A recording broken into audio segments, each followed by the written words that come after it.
There is a law, ancient and true, that governs all things seen and unseen, and that law is the law of expectancy. What you expect with faith and declare with conviction, you draw to you like a magnet to steel. You were never meant to struggle, to strive, or to beg for crumbs from the table of life. You were meant to speak the word and see the mountains move. The very moment you declare a thing and align yourself with its truth, the heavens begin to shift. Your word does not return void, sets armies of angels in motion. 7 days. That is all the time the infinite mind needs to birth a miracle. But you must believe it. You must speak it, feel it, and release it. Day 1. Speak your desire aloud, not as a wish, not as a hope, but as a divine decree. Say, this thing I desire is already mine. It is done. The universe hears not your hesitation. It hears your conviction. Day 2. Cast down doubt. When fear knocks, you answer with faith. Say, there is no power but the power of good. This too shall pass. For you do not wrestle with reality. You create it. Day 3. See it before your eyes. Close them if you must, but see it clearly. Feel the joy, the ease, the peace of already having it, live from the end, because when the feeling is there, the thing is near. Day 4. Give thanks. Gratitude is the key that unlocks the treasure chest of the universe. Say, I am so grateful, for it is already done. Not when, not if, now. Day 5. Take inspired action, not from force or fear, but from flow. Follow the quiet nudge, the subtle sign, the open door. The universe speaks in whispers. Will you listen? Day 6. Stand still and see the salvation of your dream. Do not chase, do not cling, simply know. The seed is already in the soil. Trust the process, trust the timing. And on the 7th day, you shall see the fruits of your faith. Whether the full manifestation or a miraculous sign, you'll know heaven has heard you. For the truth is this, you do not manifest by might or by struggle, you manifest by divine alignment. When your word, your faith, and your feeling are one, nothing shall be withheld from you. So rise up, speak your good, claim your inheritance, and watch the universe rise to meet you. You are not a beggar, you are a co-creator with the infinite. You are not waiting for the miracle, you are the miracle. Divine timing is not bound by the clocks of man. It does not move by minutes or hours, but by alignment, by vibration, by the readiness of the soul to receive what it has declared. Too often, we look to the calendar and grow weary. We say, it's been a day, it's been a week, where is my good? But the infinite mind does not answer to doubt. It does not deliver blessings wrapped in fear. It answers only to faith, swiftly, sometimes suddenly, but never late. The moment you speak your word with conviction, without contradiction, without hesitation, the universe begins its sacred arrangement.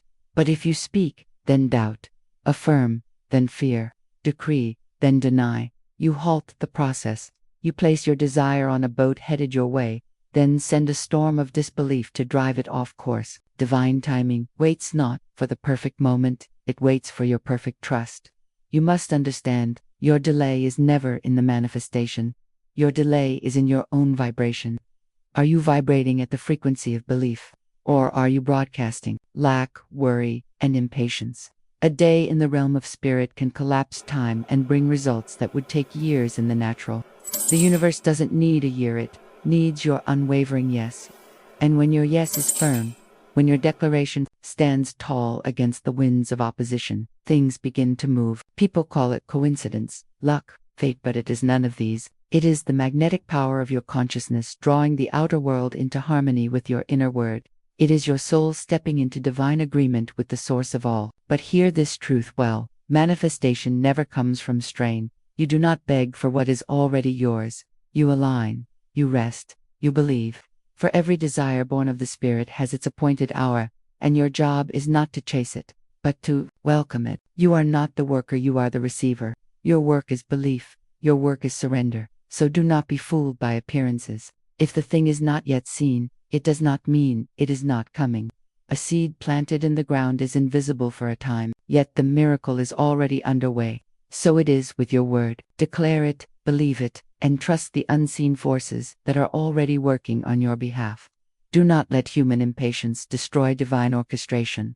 Let go of the how, let go of the when. Speak the what, feel it as done, and the universe will astonish you with its speed and precision.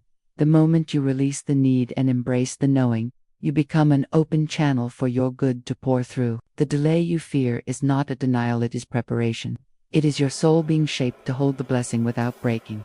For when the moment comes, it will come not by struggle, but by supernatural ease. And all shall say, this could only be the hand of the divine. The moment you speak your desire into the universe, the work is done. Your word is a spiritual contract signed, sealed, and set in motion. But what causes delay, what hinders the full arrival of your good, is not that the heavens haven't heard you, it's that you haven't let go. You speak, and then you worry. You affirm, and then you doubt. You plant the seed and then dig it up day after day, wondering why it hasn't grown. Faith does not operate through control. Faith releases. Faith lets go and walks in the peace that says, it is done. You must understand, anxiety is the energy of fear. Desperation is a declaration of unbelief. You cannot hold your desire with a clenched fist. You must open your hand, open your heart, and trust the divine order that is far more intelligent than your planning, far more powerful than your striving. There is nothing spiritual about stress. There is nothing sacred about forcing. When you release, you are not giving up. You are giving over to the infinite intelligence that knows exactly how to bring your desire to you in the most perfect, unexpected, and miraculous way. The person who receives quickly is the one who lets go completely. When you say, I don't care how or when this is already mine, you break the chains of resistance. You remove the static between your signal and the divine response.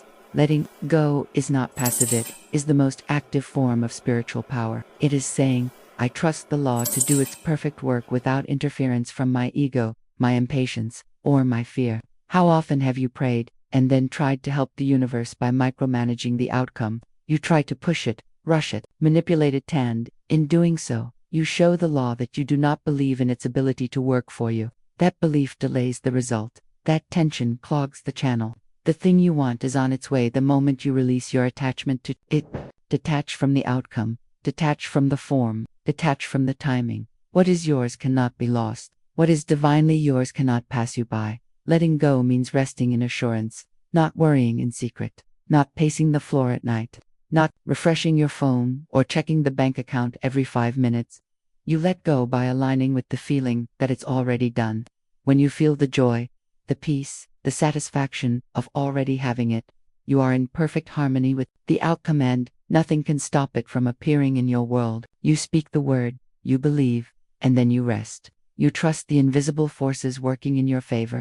You do not dig up the seed, you water it with faith. You nourish it with gratitude. And when doubt creeps in, you laugh and say, it is done. The moment you release control, you release power. And the law responds not to your need, but to your knowing. To live as if is to live in agreement with your desire before it arrives. It is to walk, speak, act, and feel from the reality of your answered prayer. Most people wait to see the blessing before they celebrate. They wait for the door to open before they prepare to walk through it. But the law of manifestation does not work that way. You must first become the person who already has the thing you desire. You must step into the identity, the vibration, the frequency of your answered prayer, and you must do it now. You do not wait for healing to feel whole. You do not wait for wealth to feel abundant. You do not wait for the relationship to feel loved. You live in the feeling of the wish fulfilled. You give thanks in advance. You dress for the role. You clear the space. You make the room. Living as if is not pretending, it is aligning. It is spiritual congruence. The universe mirrors back to you what you are, not what you wish for. So, many people say they believe, but their actions contradict their words. They say, I know I'll get the job, but they never prepare for the interview. They say, I know love is coming, but they live in the energy of loneliness. They say, I know abundance is mine, but every time they spend $1, they do it in fear. This is not living as if. This is living in opposition to your own desire. Faith is not passive. Faith walks ahead of the evidence. It celebrates before the victory. It dances before the music plays. It says, I know it's done, and then it behaves accordingly. When you live as if, you're telling the universe, I trust the unseen more than what I see. I know the outcome is already mine, and I am moving in that truth today. Feel the feeling. That is your magnetic force. If you desire joy, then be joyful now. If you desire success, Carry yourself with the poise of someone who's already arrived. If you desire love, treat yourself and others as though love is your native language. Your feelings are the language the universe understands. When your feelings match the reality of your desire, the law must bring it to pass. Do not say, "I'll believe it when I see it." Say, "I'll see it because I believe it." The spiritual world moves in response to inner conviction. It is not your outer world that leads, it is your inner world. Living as if is not about forcing or faking, it is about aligning. It is about matching your energy with the thing you've called forth. Every moment you live from the outcome instead of toward it, you collapse time. You close the gap. You make the invisible visible. And suddenly, what once seemed far off shows up effortlessly, because you were never waiting for the blessing. You were simply stepping into the version of yourself that always had it.